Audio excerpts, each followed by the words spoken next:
Hello friend, welcome back to e learning with Ram ma'am channel. आज का जो session है काफ़ी इंपॉर्टेंट सेशन है। बात करेंगे हम TGT youth competition time chapter wise श्रृंखला की। ये हमारा 7वां चैप्टर है। इससे पहले हम अन्य चैप्टर दे चुके हैं जो आपको टेलीग्राम तथा व्हाट्सएप पर अवेलेबल है। तो यहाँ पर आपको यूथ कंपटीशन के 54 चैप्टर कंप्लीट कराए जा रहे हैं वीडियो के माध्यम से। आपको बता दें कि 54 चैप्टरों की हमने हर चैप्टर की एक ही वीडियोस बनाने की कोशिश की है। कुछ चैप्टर काफ़ी लेंदी थे, यानी 4 से 5 घंटे के, तो उनकी मतलब उनकी 1 या 2 वीडियोस आपको अवेलेबल है, बट एक चैप्टर एक वीडियोस में कंबाइन करने की कोशिश की है। तो चलिए स्टार्ट करते हैं आज का सेशन उसी मोटिवेशन कोट्स के साथ, जो आपको ऊर्जावान रखेगा तथा औरों से बेटर तथा अलग कहने के लिए आपको प्रेरित करता रहेगा। क्योंकि हारा वही है जो लड़ा नहीं। आप हार नहीं सकते क्योंकि आपने हार मान ही नहीं है। तू हंस मुस्कुरा रोना कम कर दे, जिंदा है तू जिंदगी के नाक में दम कर दे। देखिए, आप जब अपना टारगेट सेट कर लेते कि हमें ये चाहिए, तो उसमें मुसीबतें आना एक आम बात है और मुसीबतों से लड़ना ही हमारा क्या है, पहला मकसद हो जाता है जब हम टारगेट एक फिक्स कर लेते हैं। क्योंकि मुसीबतों का आना क्या है, लाइफ ऑफ मतलब पार्ट ऑफ लाइफ है, और मुसीबतों को पार कर लेना लाइफ ऑफ आर्ट है। ठीक है, तो हमें इतना सीखना जरूरी है। क्योंकि हम सामने वाले को क्या होती है, मतलब थोड़ी सी हम कहेंगे खुजली है, जलन होने लगती है कि सामने वाला उस टारगेट को अचीव करने की चाह रख रहा है। तो कभी भी क्या करें कि अपने टारगेट को जब अचीव करने की सोचा ही है, तो पूरे 100+ यानी आपको वो चाहिए ही चाहिए। इस मतलब संकल्प के साथ, इस कहते हैं ना कि आप जिद रख लो तो कायनात भी आपका क्या बन जाती है, हम सफ़र बन जाती है, या कहें सहयोगी बन जाती है, या कायनात भी आपको उस चीज़ को देने में कोशिश करने लगती है। तो चलिए स्टार्ट करते हैं आज का मोटिवेशन कोड उसी मोटिवेशन कोड के साथ कि हम इस बार जीत लेकर रहेंगे, यानी इस बार 100+ का हमारा टारगेट है। ठीक है, 100+ रखिएगा, क्योंकि इससे नीचे अगर हम रखते हैं तो हमारी सीट हमसे वेटिंग में चली जाएगी, तो वो हम चाहते नहीं हैं। चलिए स्टार्ट करते हैं। आप देख पा रहे होंगे चैप्टर 7। आपको बता दूं, कुछ स्टूडेंट थे जिन्होंने कहा था कि मैम आप जो बता रहे हैं अगर हम वो फॉलो करते हैं तो क्या हमारा काम चल जाएगा। तो उस चीज़ ने मुझे भी टेंशन में डाल दिया। बट अगर आप ईमानदारी से PYQ यानी मैंने प्रीवियस ईयर की पूरी प्ले लिस्ट बना रखी है होम साइंस के, आप उसे कंप्लीट करते हैं, देन यूथ कंपटीशन टाइम की आपको 54 चैप्टर श्रृंखला पूरी मिलेगी। आप इसे कंप्लीट करते हैं, चाहे वीडियो से करें चाहे PDF से करें। PDF आपको टेलीग्राम पर एक अवेलेबल है, जितनी वीडियोस पढ़ चुकी हैं। और यहाँ पर अगर बात करें वीडियोस की, तो वीडियोस भी यूथ कंपटीशन टाइम प्रैक्टिस मतलब चैप्टर वाइज करके पूरा प्लेलिस्ट अलग से अवेलेबल है, जिससे आपको कोई भी कन्फ्यूजन ना रहे। तो आप प्रीवियस ईयर का लगाते हैं प्लस ये लगाते हैं। उसके बाद देन आप क्या कर रहे हैं, यूथ कंपटीशन का प्रैक्टिस सेट लगा रहे हैं। उसके बाद MCQ टाइप जितने भी क्वेश्चन आपको होम साइंस के कराए जा रहे हैं उतने आप कर रहे हैं। तो यकीन मानिए, देखिए आपने ग्रेजुएशन तक होम साइंस पढ़ी है, हम मान के चलते हैं कि आप सब ने ग्रेजुएशन तक होम साइंस पढ़ी है, तो आपका जो बेसिक है वो वहाँ तैयार हो चुका है। केवल और केवल आपको दौड़ना है। आपने खुद अनुभव किया होगा कि 60 से 70 क्वेश्चन आप क्या करते हैं, सही करके आते हैं अपने एग्जाम में। तो जब आप 60 से 70 सही कराते हैं तो मुझे कितना कराना, ठीक है, तो मुझे यहाँ पे 30 से 40 क्वेश्चन आपको सही कराने हैं। तो जो रणनीति आपको बताई जा रही है आप इतना करते हैं तो आपकी 40 क्वेश्चन कहीं नहीं गई। ठीक है, तो 40 क्वेश्चन आराम से आप निकाल ले जाएंगे सही। तो चलिए फिर आज जिसको भी टेंशन है वो टेंशन कम हो जानी चाहिए। और आपको बता दें कि अब तक हमने SCERT करा दी थी, यानी स्टेट के MCQ टाइप क्वेश्चन करा दिए हैं। जो मैं बताना भूल गई, उसकी भी एक अलग प्लेलिस्ट है, जितने भी स्टेट के हो चुके हैं 6 से 12 तक की बुकों के। ठीक है, तो SCERT करा दी है। देन रात को मैंने NCERT की भी 9th और 10th की बुक ले ली है। उस बुक का क्या करेंगे, हम पहले एनालिसिस करेंगे। अगर हमें लगता है कि बुक के माध्यम से ही पूरी वीडियो कवर हो सकती है तो उस तरह से, नहीं तो MCQ टाइप में कवर होगी तो MCQ टाइप में, मतलब कुल मिला के आपको NCERT 9th और 10th की करा दी जाएगी। अगर आप किसके स्टूडेंट हैं, अगर आप TGT के हैं, तो आपके लिए स्टेट की हमने क्या करा है, यूपी की बात होती है तो यूपी की होती है SCERT। तो वो हमने हमारी पूरी श्रृंखला कंप्लीट है, यूथ का मतलब प्ले लिस्ट करके पूरी पड़ी हुई है, तो आप उसे देख सकते हैं। और कंपटीशन अगर टफ होता है तो एनसीईआरटी का भी निचोड़ लिया जा सकता है, तो हम एनसीईआरटी की 9th और 10th की भी कंप्लीट कर लेंगे। तो कहीं से भी क्वेश्चन छूटने की उम्मीद नहीं रहती। अगर ऐसा लगता है कि मैम इस वाले एरिया को कराइए तो आप हमें कमेंट बॉक्स में डालिएगा, फिर उस वाले को भी कराते हैं कि हाँ मैम यहाँ से भी क्वेश्चन बन सकते हैं। तो एनसीईआरटी भी आपको कुछ ही दिनों में मिल जाएगी, एनसीईआरटी की वीडियोज़। चलिए देखते हैं, आज का टॉपिक है कपास, लेलन एवं जूट। अगर इनकी बात करें तो ये कैसे रेशे हैं, याद रखिएगा। कपास भी कैसा है, सेलुलोजिक है, क्योंकि ये प्राकृतिक है। लेलन भी कैसा है, सेलुलोजिक है। जूट भी कैसा है, सेलुलोजिक है, क्योंकि ये रेशे अपने आप में कैसे हैं, अगर इनकी बात की जाए तो वनस्पतिक रेशे हैं। प्राकृतिक में भी कैसे हैं, वनस्पतिक हैं। जानतव्य होते हैं, वनस्पतिक होते हैं, खनिज होते हैं। जानतव्य में आपका ऊन और रेशम आ जाता है। अगर बात की जाए खनिज की तो एस्बेस्टस आ जाता है, भूलिएगा नहीं। चलिए, बहुत इम्पोर्टेंट है एस्बेस्टस, बहुत पूछा जाता है, क्योंकि ये आग नहीं पकड़ता। जो आग बुझाने वाले होते हैं उनकी पोशाकें एस्बेस्टस रेशे की बनी होती हैं।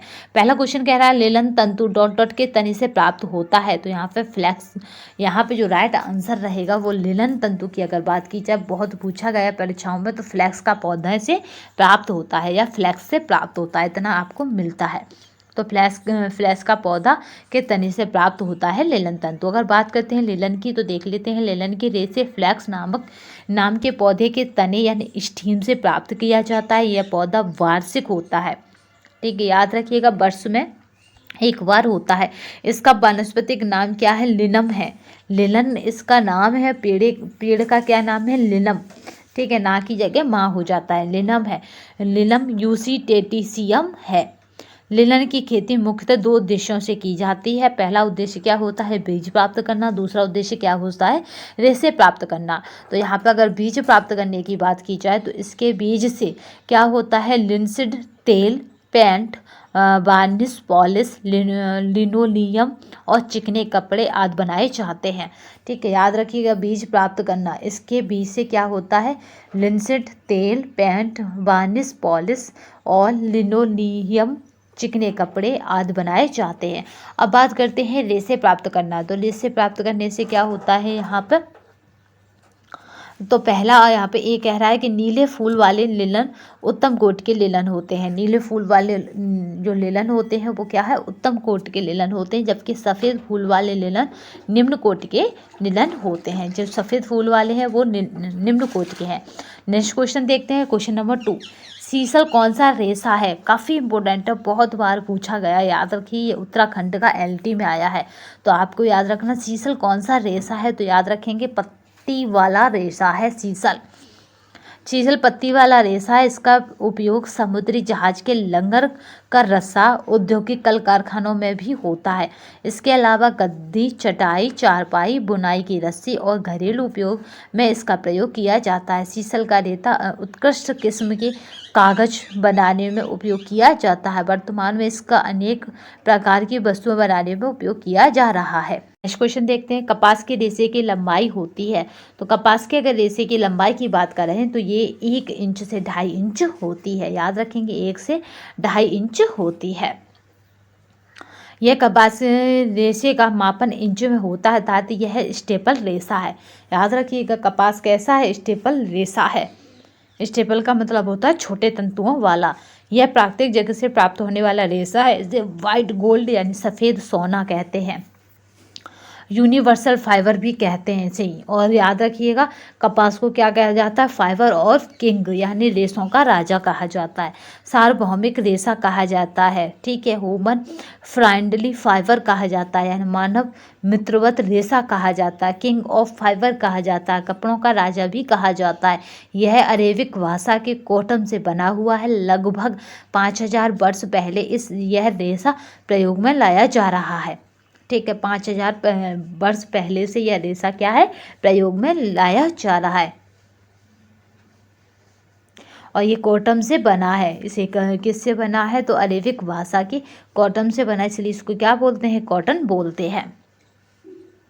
इसके ये सारे आप नाम नहीं भूलेंगे, याद रखेंगे। प्राकृतिक जगत से प्राप्त होता है, स्टेफल रेशा है, वाइट गोल्ड है, यूनिवर्सल फाइबर है, और ये कैसा है, मानव मित्रवत रेशा है, किंग ऑफ फाइबर है, कपड़ों का राजा है।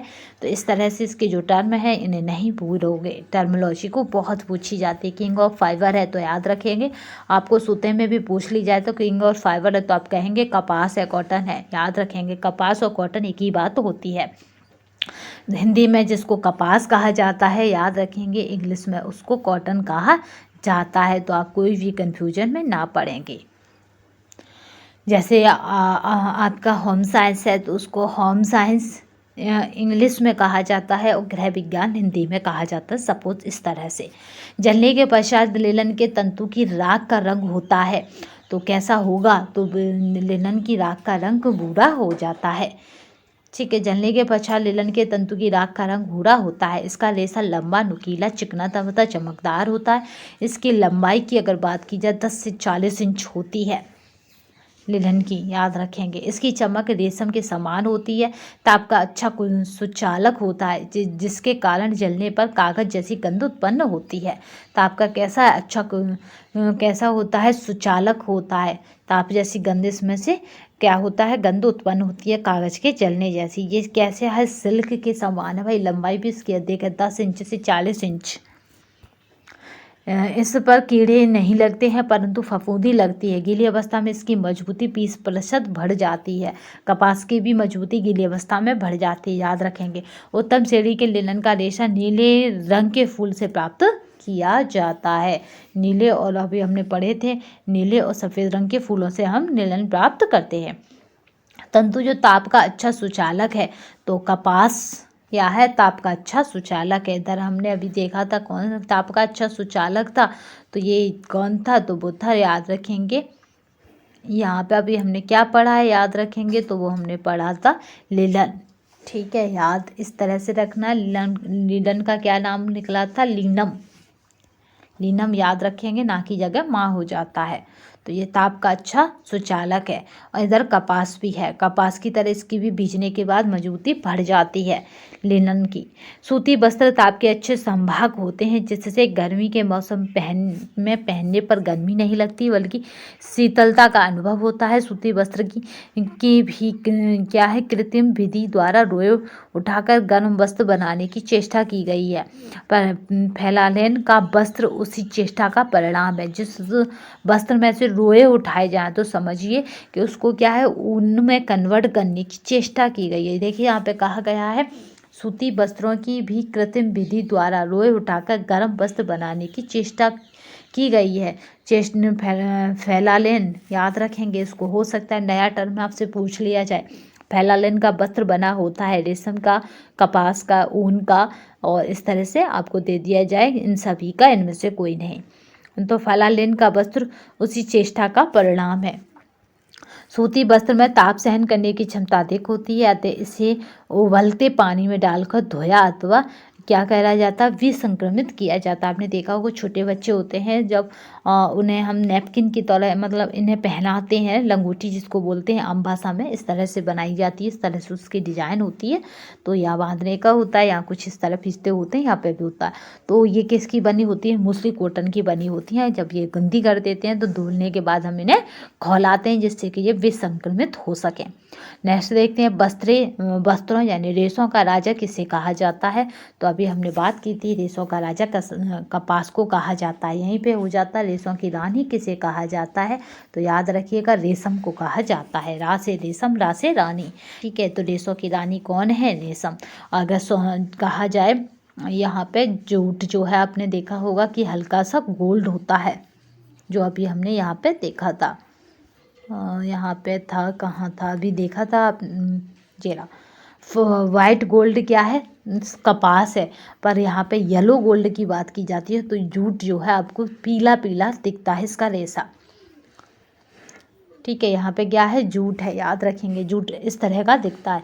कपास को वस्त्रों का राजा कहा जाता है। कपास एक प्राकृतिक तंतु रेशा है। इसके फल में उत्पन्न बीजों के बीजावरण से उत्पन्न रुई से धागे बनाए जाते हैं। इन धागों से वस्त्र आदि बनाए जाते हैं। मोटाई बरकरार रखने के लिए सूत की क्षमता होती है तो लॉफ्ट में, ठीक है, इसको क्या कहा जाता है, लॉफ्ट कहा जाता है।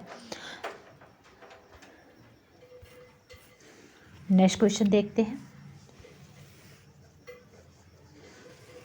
आपको बता दें, अगर आप होम साइंस से क्या कर रहे हैं, इस बार यूजीसी नेट देना चाहते हैं तो आप हमें कमेंट बॉक्स में बताएंगे, क्योंकि ये जो श्रृंखला चल रही है वो यूजीसी नेट स्टूडेंटों के लिए भी मोस्ट इम्पोर्टेंट है। टीजीटी पीजीटी के लिए तो रामबाण है, इधर यूजीसी नेट स्टूडेंटों के लिए भी मोस्ट इम्पोर्टेंट है। कॉटन शब्द अरबी शब्द कोटोन या क्यूटोन से लिया गया, जिसका अर्थ है, तो इसका अर्थ है जीते हुए प्रदेश में पाया गया पौधा। इसका क्या अर्थ है, तो याद रखेंगे, जीते हुए प्रदेश में पाया गया पौधा। कॉटन शब्द अरबी शब्द कॉटन या क्यूटोन से लिया गया, जिसका अर्थ है जीते हुए प्रदेश में पाया गया पौधा। ए प्लांट फाउंड इन द, यहाँ पे याद रखेंगे, कॉन्क्राइट लैंड। चलिए, लिलन कहाँ से प्राप्त किया जाता है, तो फ्लैक्स के पौधे से प्राप्त किया जाता है, ये हम शुरू में देख चुके हैं, ये झारखंड का है।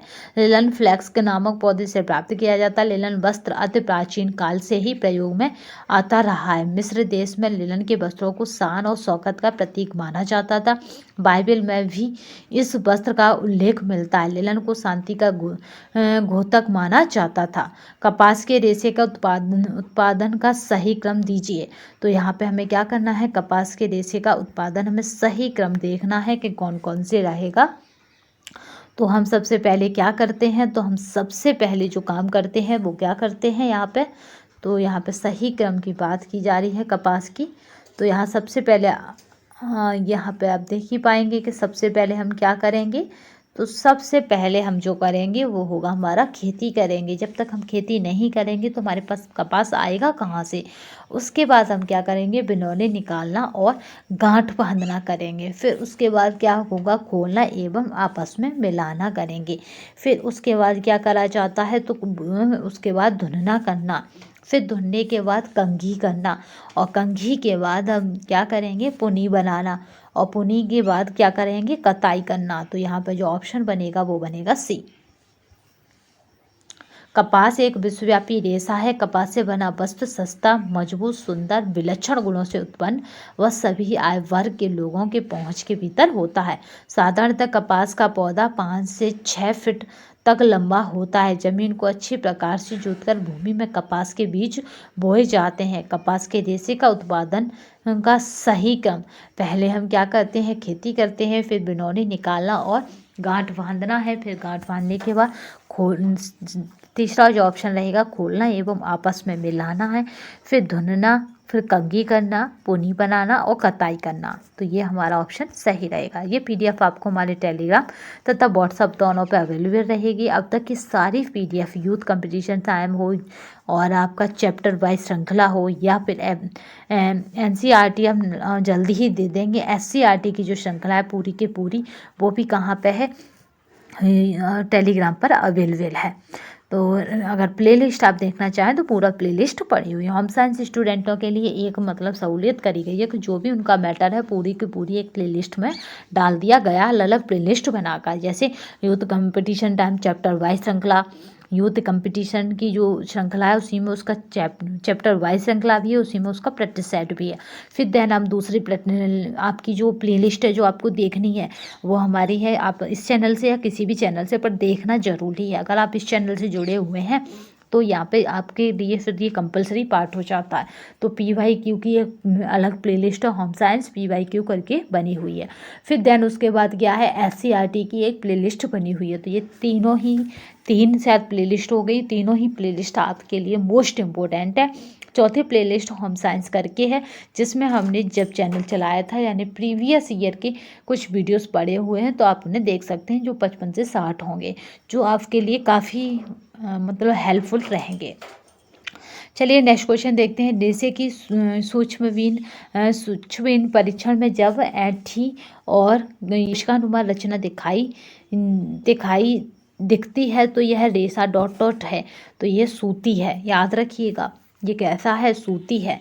रेशे की सूक्ष्मवीन परीक्षण में कभी कभी हमें क्या करना होता है, रेशे का परीक्षण करना होता है और हम उसकी संरचना देखते हैं तो ये कैसी होता है, तो ये सूती होता है। कपास यानी सूती वस्त्र, कपास का रेशा अपरिपक्व अवस्था में तथा परिपक्व अवस्था में भिन्न दिखाई देता है। अपरिपक्व अवस्था में यह गोलाकार नली की तरह दिखता है जिसमें एक सूक्ष्म नलिकाएं होती हैं और इसमें तरल से भरा रहता है। परिपक्व रेशा यह होता है चपटा, खुरदरा एवं रिबन की भांति दिखाई देता है। इसे ऐंठन क्या होती है, परिवलन के कारण होता है। सूती वस्त्र जलता है तो उसमें से निकलती है, तो उसमें से क्या निकलती है, पीली लौ निकलती है जब सूती वस्त्र जलता है तो। सूती वस्त्र सेलुलोजक नामक पदार्थ से निर्मित होता है। चूंकि सेलुलोज एक कार्बोहाइड्रेट है जो कार्बन, हाइड्रोजन और ऑक्सीजन के अणुओं से बना है, अतः जब इसे जलाया जाता है तो कार्बन डाइऑक्साइड और जल बनता है तथा पीली लौ के साथ जलने लगता है तथा भूरे रंग की राख प्राप्त होती है। नेक्स्ट क्वेश्चन, निम्न में से कौन तने वाला तंतु नहीं है, तो कापोल। ठीक है, कापोक जो है, कापोक याद रखिएगा, कापोक प्लस यहाँ पे होता कपास, तो ये दोनों ही तने वाले तंतु नहीं हैं। इन दोनों में कासे कापोक और कासे कपास, इन दोनों में ही क्या पाया जाता है, बीजा पाया जाता है या बीज पाया जाता है, याद रखेंगे। निम्न में से कौन तने वाला तंतु नहीं है, तो याद रखेंगे कपास और कापोक दोनों ही तने वाले तंतु नहीं है, जबकि जूट, लिनन और हेम्प तीनों ही तने वाले तंतु हैं। लिनन, जूट, हेम्प तने वाले तंतु हैं, कापोक तने वाला तंतु नहीं है। कापोक वृक्ष के फल से प्राप्त होता है, कापोक कपास से महीन एवं सूक्ष्म होता है, पर्याप्त चिकनाहट वाला होता है, इसका रंग पीला होता है कापोक का, जबकि कपास का सफ़ेद होता है। दबाने, मोड़ने और सिकोड़ने के पश्चात पुनः अपने आकार को प्राप्त करने की रेशे की योग्यता है, तो वो कहते हैं प्रत्यास्थता। ये बहुत पूछी जाती है। दबा दें, मोड़ दें, यानी हमने क्या करा, उसे दबा दिया, फिर हमने उसे मोड़ दिया इस तरह से, फिर हमने उसे क्या करते हैं, सिकोड़ने के पश्चात पुनः अपने आकार को प्राप्त करने की रेशे की योग्यता क्या कहलाती है, प्रत्यास्थता कहलाती है। कपड़ों को रेशे से तैयार किया जाता है। रेशे से बने कपड़े धुलने के बाद मुलायम एवं चमकीले हो जाते हैं, परंतु कुछ रेशे बने कपड़े दबाने, मोड़ने, सिकुड़ने के पश्चात पुनः अपने आकार को प्राप्त कर लेते हैं, जिन्हें प्रत्यास्थता रेशा कहा जाता है। रेशे की क्या कहा जाता है, प्रत्यास्थता कहा जाता है। घनत्व क्या है उनका, डेंसिटी, यानी उनका पास होना रेशों का। ठीक है, लचीलापन क्या है इसमें, फ्लेक्सिबिलिटी, यानी वो कितना लचीला है, उसे कहाँ तक खींच लेते हैं, यानी जिसके शरीर में घुसेड़ते हैं वो उसके शरीर में आ जाता है। सूती कपड़े की सिकुड़न निम्न प्रक्रिया से कम होती है, तो यहाँ पर अगर सूती कपड़े की बात की जाए, पूछा जा रहा है किस प्रक्रिया से कम होती है, तो यहाँ पे इसकी बात कहेंगे, तो यहाँ पर अगर बात करते हैं कि निम्न प्रक्रिया से कम होती है, तो वो था यहाँ पर राइट आंसर जो रहेगा वो रहेगा सल्फराइजेशन। सल्फराइजेशन से क्या होता है, सूती कपड़े की सिकुड़न कम होती है। ये सारे के सारे परिसज्जाओं के नाम हैं, चाहे वो कैटरिंग हो और कुछ भी हो, सब परिसज्जाएँ हैं, यानी वस्त्र तैयार होते समय प्रयोग की जाती हैं। सल्फराइजिंग एक व्यापारिक चिन्ह है जो इस बात की गारंटी देता है कि बार बार धुलाई के पश्चात भी वस्त्र नहीं सिकुड़ेगा, अतः सल्फराइजिंग परिसज्जा वस्त्र को सिकुड़ने से रोकने के लिए किया जाता है। सल्फराइजिंग प्रक्रिया के लिए जिस मशीन का उपयोग किया जाता है उसमें वाष्प द्वारा गर्म होने वाले रोलर्स लगे होते हैं। वस्त्र को इन्हीं रोलरों से सीधे ना गुजार कर रोलर में लगे कंबलों के बीच से होकर गुजारा जाता है। कंबल के कारण रोलर के दबाव से वस्त्र उतने ही खिंचते अथवा दबते हैं जितनी उनकी स्वाभाविक क्षमता होती है। इस प्रकार वस्त्र बार बार धुलाई के उपरांत भी नहीं सिकुड़ते। रोलर के दबाव से वस्त्र चिकना, घना, चमकदार एवं कोमल हो जाता है। नेक्स्ट चलते हैं। सूक्ष्मदर्शी परीक्षण में यह तंतु चपटा एवं बल खाए फीते के समान दिखाई देता है। तो यहाँ पे है कपास। कपास तंतु क्या है? चपटा एवं बल खाए फीते के समान दिखाई देता है। सूक्ष्मदर्शी परीक्षण में यह तंतु चपटा व बल खाए फीते के समान दिखाई देता है। इसे कपास कहा जाता है। इसकी संरचना यहाँ पे घुमावदार एवं चपटी होती है। इसका रंग सामान्यतः सफ़ेद होता है, परंतु कई बार एच की उपस्थिति के कारण यह हल्का भूरा रंग हो जाता है। इसका व्यास अगर बात की जाए तो 12 से 20 माइक्रोन होता है। इसमें प्रतिस्कंदता एवं प्रत्यास्थता का अभाव होता है। इसमें लचकशीलता न होने के कारण इसकी आकृति व आकार निश्चित होते हैं। तो इसमें क्या नहीं होती है? तो लचकशीलता नहीं होती है, याद रखेंगे। लिनन यानी फ्लैक्स आपने देखा होगा कि सूती कपड़ा धोने के बाद और छोटा हो जाता है, याद रखेंगे इस बात का। तो यहाँ पे क्या है? इस सूती कपड़े की ही विशेषताएं सारी चल रही हैं।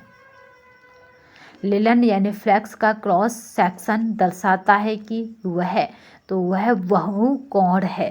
क्या दर्शाता है ये? कि वह बहुकोण है। ये जीआईसी प्रवक्ता में पूछा गया क्वेश्चन है। सूक्ष्मदर्शी से देखने पर लिनन का रेशा गोल आकृति का लंबा एवं सीधा दिखाई देता है, जिसके बीच बीच में बांस के समान गांठें दिखाई देती हैं। इसके दोनों सिरे नुकीले होते हैं। लिनन को क्रॉस सेक्शन में देखने पर लिनन बहुकोण या पंचकोणी होता है। किस उत्पाद के लिए उटाई की आवश्यकता होती है? तो यहाँ पर रुई के उत्पाद के लिए, रुई यानी कपास यानी कॉटन के उत्पाद के लिए उटाई की आवश्यकता होती है। उटाई की बात करें तो इसको गिनिंग कहते हैं। तो कभी कभी उटाई ना आके क्या आ जाता है? गिनिंग आ जाता है। की आवश्यकता पड़ती है। कपास के कोए में बीज व रेशे दोनों ही उपस्थित होते हैं, अतः इन्हें ऊटा जाता है। ऊटने का कार्य हाथ अथवा गिनिंग मशीन के द्वारा होता है। इस प्रक्रिया से रेशे में उपस्थित धूलकण, पत्तियां, लकड़ी के छिलके, बीज आदि अलग कर दिए जाते हैं। इसी प्रक्रिया को उटाई या गिनिंग कहते हैं। निम्न में से कौन सा तने से प्राप्त होने वाला रेशा है? तो वो है लिनन। लिनन क्या है? तने से प्राप्त होने वाला रेशा। अगर लिनन की बात की जाए तो इसे फ्लैक्स के तने से प्राप्त होने वाला रेशा है। लिनन एक अति महत्वपूर्ण प्राकृतिक रेशा है। इसका प्रयोग अत्यंत प्राचीन काल से ही वस्त्र निर्माण में होता रहा है। नेक्स्ट क्वेश्चन देखते हैं। लिनन द्वारा निर्मित महीन बुना हुआ कपड़ा है, तो वह है साटिन। लिनन द्वारा निर्मित महीन बुना हुआ कपड़ा क्या है? साटिन है। लिनन वनस्पतिक जगत से प्राप्त प्रमुख रेशा है। लिनन के रेशे फ्लैक्स नामक पौधे के तने से प्राप्त किया जाता है। लिनन द्वारा निर्मित महीन बुना कपड़ा साटिन है। सूती कपड़े की प्रोसेसिंग का अनुक्रम बताइए। तो यहाँ पे सूती कपड़े की प्रोसेसिंग का अनुक्रम पूछा जा रहा है। तो क्या रहेगा यहाँ पे? सूती कपड़े की, ठीक है। तो पहला क्या रहेगा? तो पहला रहता है सीजिंग। फिर उसके बाद सीजिंग के बाद देन क्या आ जाता है? तो डिसाइडिंग के बाद जो रहता है, फिर डिसाइडिंग के बाद जो बात की जाती है स्काउरिंग के बाद ब्लीचिंग, और ब्लीचिंग के बाद प्रिंटिंग, और प्रिंटिंग के बाद जो रहता है क्यूरिंग एवं हीट सेटिंग। तो यहाँ पे जो राइट आंसर रहेगा वो रहेगा सी।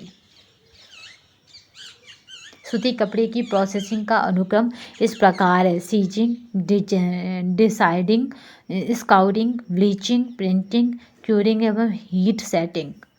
यहाँ पे नेक्स्ट चलते हैं। यहाँ पे हमें क्या करना है? पार्ट 1 और पार्ट 2 को देखना है, यानी सूची 1 और सूची 2 को देखना है। तो कपास कैसा है? बीज के रोए हैं कपास, याद रखेंगे। कपास कैसा है? तो बीज के रोए हैं। और नारियल की चटाई क्या है? तो फलों का छिलका है। तो यहाँ पे इस तरह से हमें क्या करना है? मैचिंग कर लेनी है। अभी हमें पता है कि ए का क्या है, तो ए का 2 है, तो ए का 2 हमें कहाँ है? तो ए का 2 हमें इसमें प्राप्त हो रहा है। तो हमारा राइट आंसर क्या हो जाएगा? ए हो जाएगा। यहाँ देखते हैं, कपास बीज के रोए हैं, अनानास पादप पत्ता है। अनानास की बात कीजिए तो ये क्या है? पादप पत्ता है। अलसी पादप तना है। नारियल की जटा फलों का छिलका है। तो यहाँ पे नेक्स्ट देखते हैं, नेक्स्ट क्वेश्चन को देखते हैं। सूती वस्त्र तैयार करने में अंतर्गत निम्नलिखित चरणों को सही क्रम में व्यवस्थित कीजिए। तो यहाँ पे हमें क्या करना है, सूती वस्त्रों को देखना है, उनके सही चरणों में उन्हें व्यवस्थित करना है। तो यहाँ पे पहला अगर बात की जाए तो सही चरण में हमारा पहला जो रहेगा वो क्या रहेगा, वो रहेगा सीजिंग। सीजिंग के बाद जो आएगा डिजाइनिंग, डिजाइनिंग के बाद जो रहेगा स्काउरिंग, और स्काउरिंग के बाद जो नेक्स्ट ऑप्शन बनेगा वो बनेगा ब्लीचिंग, और ब्लीचिंग के बाद नेक्स्ट जो बनेगा मर्सराइजिंग, मर्सराइजिंग के बाद टेडरिंग, और टेडरिंग के बाद कैलेंडरिंग। तो यहाँ पे जो ऑप्शन बनेगा वो क्या बनेगा, टेडरिंग के बाद कैलेंडरिंग। तो हमारा ऑप्शन रहेगा बी। सूती वस्त्र यानी कॉटन तैयार करने के अंतर्गत निम्नलिखित चरण सही क्रम यह है कि पहला सीजिंग, पहले क्या करते हैं सीजिंग, फिर डिजाइनिंग, फिर स्काउरिंग, ब्लीचिंग, मर्सराइजिंग, टेडरिंग और कैलेंडरिंग। सबसे एंड में क्या करते हैं, कैलेंडरिंग। सबसे पहले क्या करते हैं, सीजिंग, ये याद रखिएगा। फ्लैक्स के पौधे के लिए डॉट डॉट प्राप्त करने के लिए रिपलिंग की जाती है। तो यहाँ पे है लिलेन, लिलेन, ठीक है। बस फ्लैक्स के पौधे के लिए लिनन प्राप्त करने के लिए रिपलिंग की जाती है। प्राचीन काल से ही लिनन से वस्त्र बनाए जाते हैं, इसीलिए लिनन वस्त्र का निर्माण कला प्राचीन कला है। प्राचीन समय में लिनन को शान और शौकत का प्रतीक माना जाता है। लिनन के देश से फ्लैक्स नाम के पौधे के तने यानी स्टीम से प्राप्त किया जाता है। यह पौधा वार्षिक यानी एनुअल होता है। इसका वानस्पतिक नाम क्या है, लिनम यूसीटेटिसियम है। लिनम यूसीटेटिसियम है, याद रखिएगा। बस इस तरह से याद रखना, वो क्या है, लिनन है, और ना हटा के माँ लगा देना यानी लिनम। नेक्स्ट चलते हैं, निम्नलिखित तंतुओं में से कौन से तंतु पौधे के पत्तों से प्राप्त किए जाते हैं। तो पौधों के पत्तों से कौन से तंतु प्राप्त किए जाते हैं, तो यहाँ पे पिना है, सीसल है, केपक है, कुएर है। तो यहाँ पे जो प्राप्त किए जाते हैं तो याद रखिएगा किससे प्राप्त कर रहे हैं, पौधे के पत्ते से। तो पहला ऑप्शन होता है पिना, दूसरा होता है सीसल। सीसल तो अभी हमने पढ़ा था किससे प्राप्त होता है, पौधों के पत्तों से। वनस्पति रेशे पौधों के पत्तों से प्राप्त किए जाते हैं, इसके अंतर्गत पिना एवं सीसल आते हैं। पिना ये अनानास की पत्तियों से प्राप्त किए जाते हैं, और सीसल के रेशे सीसल के पौधों से प्राप्त किए जाते हैं, जिसकी पत्तियां जमीन के पास जड़ से ही निकलती हैं। जमीन से निकली इन पत्तियों को हाथ से तोड़कर फटक कर और वह कुछ खुरच कर सावधानी से रेशों का निकाला जाता है। तो यहाँ पे क्या करा जाता है, रेशों को निकाला जाता है इसके पत्तों से। अरे पत्तों से इस तरह से आप समझिए, हो सकता है कि आज हम क्या करें, टेलीग्राम में इसके इमेज डाल दें पिन और किसकी, सीसल की, कि किस तरह से। तो जैसे ये पत्ता है, इसमें इस तरह से आपको नज़र आते हैं, इसी को हम क्या कह देंगे, रेशा कह देंगे। रेशे का मतलब हो गया आपको मतलब एक धागा सा, जैसे एक मतलब धागा सा दिखाई दे, मतलब जो 1 इंच से 2.5 इंच का भी हो सकता है, मतलब 1 इंच जितना हो वही निकाल के उसको रेशा बना लिया जाता है। नेक्स्ट देखते हैं, निम्नलिखित में से पुनर्विकसित सेलुलोजिक तंतु कौन सा है जिसको हम पुनर्विकसित कर सकते हैं, ऐसा सेलुलोजिक तंतु पूछा जा रहा है। तो पहला होता है रेयॉन, दूसरा होता है लाइसेल, ठीक है, लाइसेल जो है दूसरा होता है। तो यहाँ पर ऑप्शन बनेगा ए, बी, ए और बी। रेयॉन और लाइसेल पुनर्विकसित सेलुलोजिक तंतु हैं, यानी इन्हें दोबारा प्राप्त किया जा सकता है। जूट तंतु को कहते हैं, तो जूट को सुवर्ण तंतु कहते हैं। जूट को क्या कहते हैं, अभी हमने कहा था इसे गोल्डन रेशा कहते हैं। तो सुवर्ण यानी सोने के समान दिखने वाला तंतु कहते हैं। जूट तंतु को सुवर्ण तंतु कहते हैं। जूट के रेशे पीले रंग के होते हैं व इनमें एक विशेष प्रकार की चमक होती है। रेशे छूने पर कड़कीले होते हैं। इसके रेशे उलझे हुए एवं असमान होते हैं। फलन तो इनसे कुछ खुरदरे व कड़े धागे का निर्माण होता है। लिनन वस्त्र के प्रक्रियाकरण के सही अनुक्रम को बताइए। तो यहाँ पे प्रक्रियाकरण का सही अनुक्रम की बात की जाए तो पहला हो जाएगा रिपेलिंग रेटिंग, दूसरा स्केचिंग और तीसरा हो जाएगा हैंकलिंग।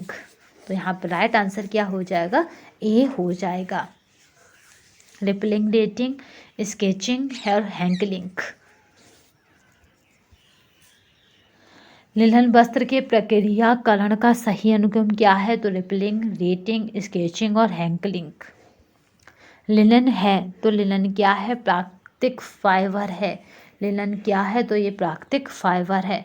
लिनन वनस्पतिक जगत से प्राप्त प्रमुख रेशा है। प्राचीन काल से ही लिनन से वस्त्र बनाए जाते हैं, इसीलिए लिनन वस्त्र का निर्माण कला एक प्राचीन कला काल है या कला है, कला कहेंगे, प्राचीन कला है। लिनन से अत्यंत सुंदर, आकर्षक, टिकाऊ एवं कोमल वस्त्र बनाए जाते हैं, अतः लिनन प्राकृतिक फाइबर है।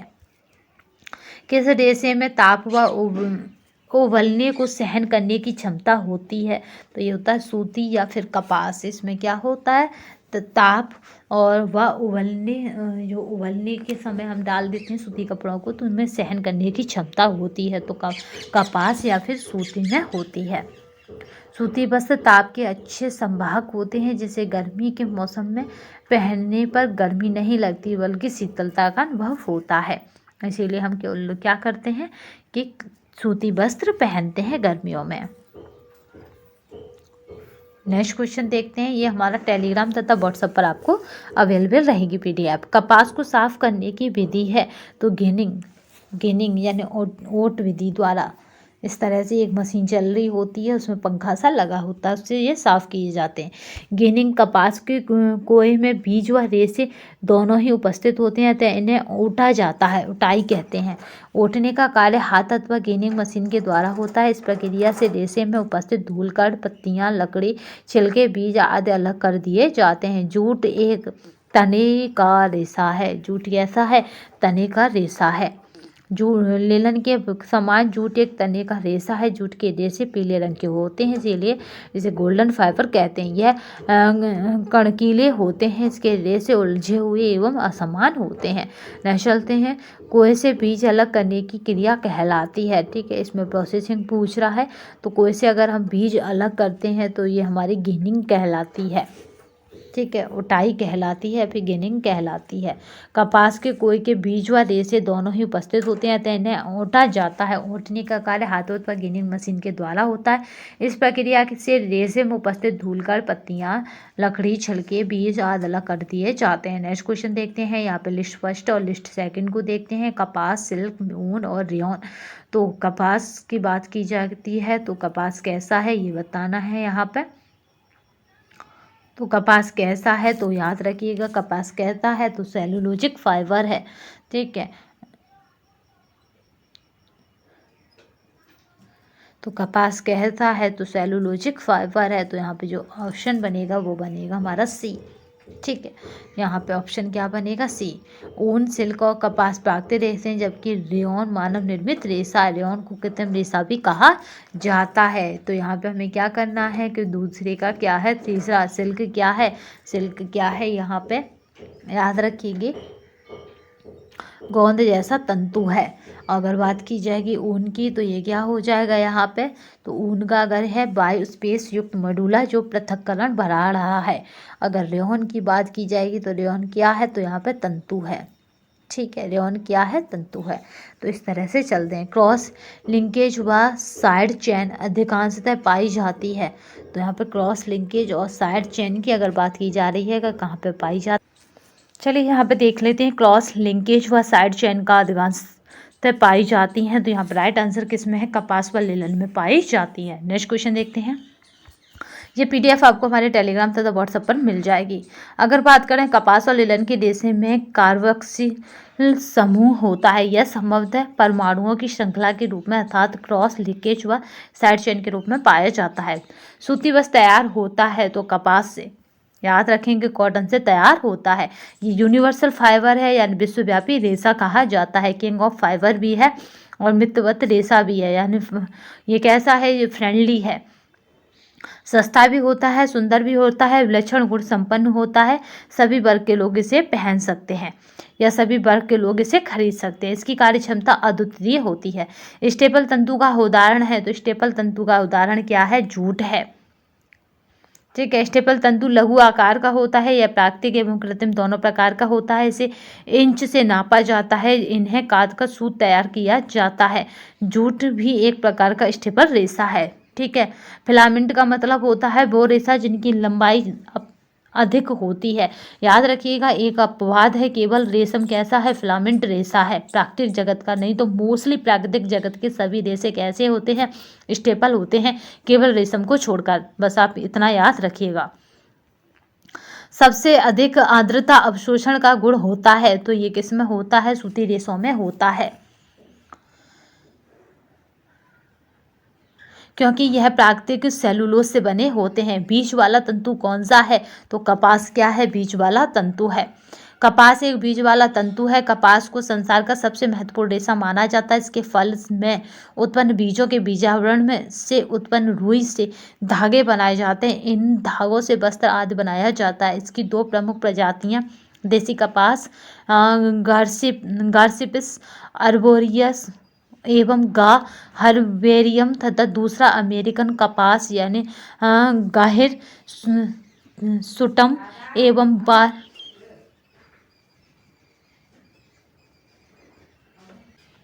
ठीक है। यहाँ पे है गारियर सुटम एवं बार वेंडस है।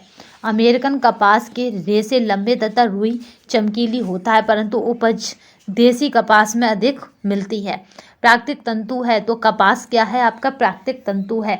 बाद बाकी पॉलिस्टर, रेयॉन और नायलॉन ये कैसे हैं, मानव निर्मित या कहें ये कैसे है, तो याद रखिएगा ये कृत्रिम तंतु है। ये स्टेपल यहाँ पे फिलामेंट रेशे हैं। ये तंतु एक प्रकार का रेशा है। तंतु दो प्रकार के होते हैं, प्राकृतिक तंतु और संश्लेषित तंतु। इस प्राकृतिक तंतु की बात की जाए तो इस प्रकार के जो तंतु हैं वो जंतुओं या पादपों से प्राप्त होते हैं, जैसे कपास, रुई, जूट, रेशम और ऊन।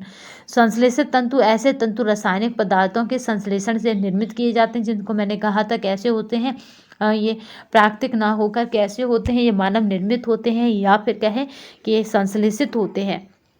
तो पॉलिस्टर, नायलॉन, रेयॉन ये सभी क्या है, संश्लेषित तंतु हैं। इनकी लंबाई अपनी इच्छा के अनुसार बढ़ाई जा सकती है। चलिए नेक्स्ट क्वेश्चन देखते हैं। निम्नलिखित में से क्या कपास के लिए उपयुक्त नहीं है, तो कपास के लिए कौन सी चीज़ उपयुक्त नहीं है ये बताना है। तो बिखरा यानी डिस्पर्स रंजक कपास के लिए उपयुक्त नहीं है, जबकि मूल रंजक, प्रागजैविक रंजक और टंकी रंजक ये सभी उपयुक्त हैं। कपास के लिए बिखरा या डिस्पर्स रंजक उपयुक्त नहीं है। कुछ स्रोतों द्वारा ज्ञात है कि भारत को कपास का जन्मदाता कहा जाता है। विश्व में कुल वस्तु जंतुओं का 70% कपास होता है। ब्लीचिंग द्वारा कपास में स्पष्ट सफेदी लाई जाती है तथा कलैंडिंग से कपास में चमक आती है। निम्नलिखित में से कौन सा कपड़ा तौलिया के लिए उपयुक्त होता है, तो सूती कपड़ा क्या है, तौलिया के लिए उपयुक्त होता है। तौलिया का प्रमुख कार्य है नमी अवशोषित करना।